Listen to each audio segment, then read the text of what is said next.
All right, I want to set up our readings in terms of the themes of the class. So we're going to read several different texts for the first 2 weeks of this course before we start our projects. And I want to set up the readings and how they relate to the classroom as a whole, because I don't want this to feel like the first 2 weeks we're doing this thing, and then the third week we're starting something completely different. All of this really relates to the course themes. So the course is about learning, motivation, and assessment. And one thing I've learned both as a K-12 educator and as a college professor and a researcher is that these three things, learning, motivation, and assessment, are intricately linked. You can't separate learning from assessment, you can't separate motivation from learning, etc. So let me give you an idea. In order to learn anything, a lot of the research tells us that you have to be motivated in some sense. There's some reason you are paying attention to what you're learning, and it's presumably because you're motivated, whether intrinsically or extrinsically. So there's that relationship. Also, assessment is a vital part of learning. So if you want to learn something, the reason you want to learn it is because somehow you figured out that you don't know something that you need to know, which is really assessment. You've assessed where it is you are relative to what you want to do, and you found, I need to learn this thing.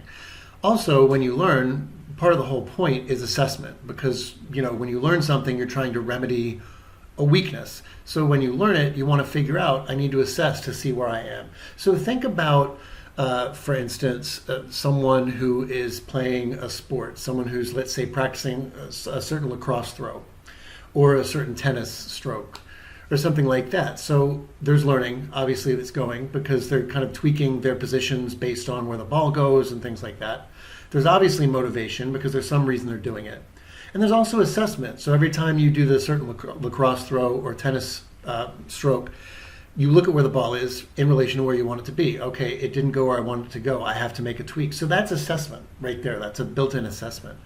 The reason I'm going over this triangle, these three things, and how they're related is because our readings really deal with all three, and they don't really deal with all three separately. So it's not like one of our readings is purely about motivation and one of them is purely about assessment and one of them is purely about learning. Really, the readings are kind of about all three combined. So we're going to start, of course, with Susan Engel's work on curiosity and how it works. I figure that this is a good place to start because, again, the research tells us that if you are not motivated, and curiosity is a great motivator, if you are not motivated, you're not going to learn. And the more curious you are about something, the more you're going to learn that thing. But Dr. Engel has discovered in her research and other people's research that there are certain things teachers can do to create curiosity and to foster curiosity, and certain things that teachers unfortunately sometimes do to diminish curiosity. So in that reading, she's going to talk about the research that she's found about curiosity, how it works, and what teachers can do to foster it. So the next work we're going to look at is James Paul Gee's book, What Video Games Can Teach Us About Learning and Literacy. And when you pick this book up, you're probably thinking, like, what is this? Why are we talking about video games in a K-12 course? Well, there's good reason. So Dr. Gee is a linguist, and he's a psychologist who, I think through his son, started thinking about video games and started watching video games and watching his son playing and then started playing himself.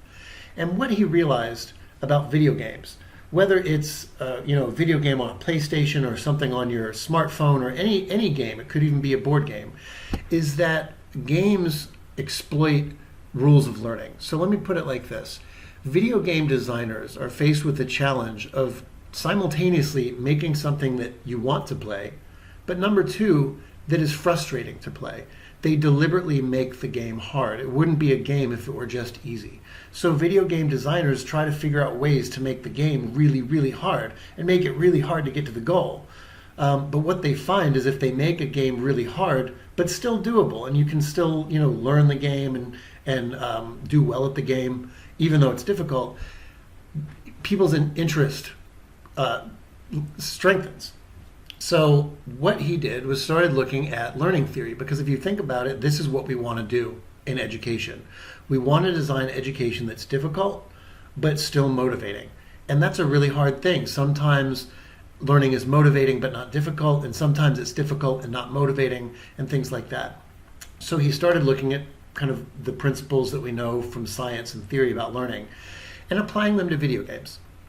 And again, learning, motivation, and assessment are all part of a game. So think of any game that you know about. It could be a video game, it could be something on your smartphone, it could be a board game, it could be any kind of game. So number one, there's learning involved. You're always learning how to get better at the game. In fact, that's the point of a game. You learn how to get better so that you can do better at the game. There's motivation, of course, because you're learning the game. And in fact, with video games, and really most games you play, no one forces you to do them. So the motivation really is intrinsic. And there's assessment. If you think about video games or any other game, there's always a way to figure out how you're doing relative to where you want to be. So all of these three things are included in video games.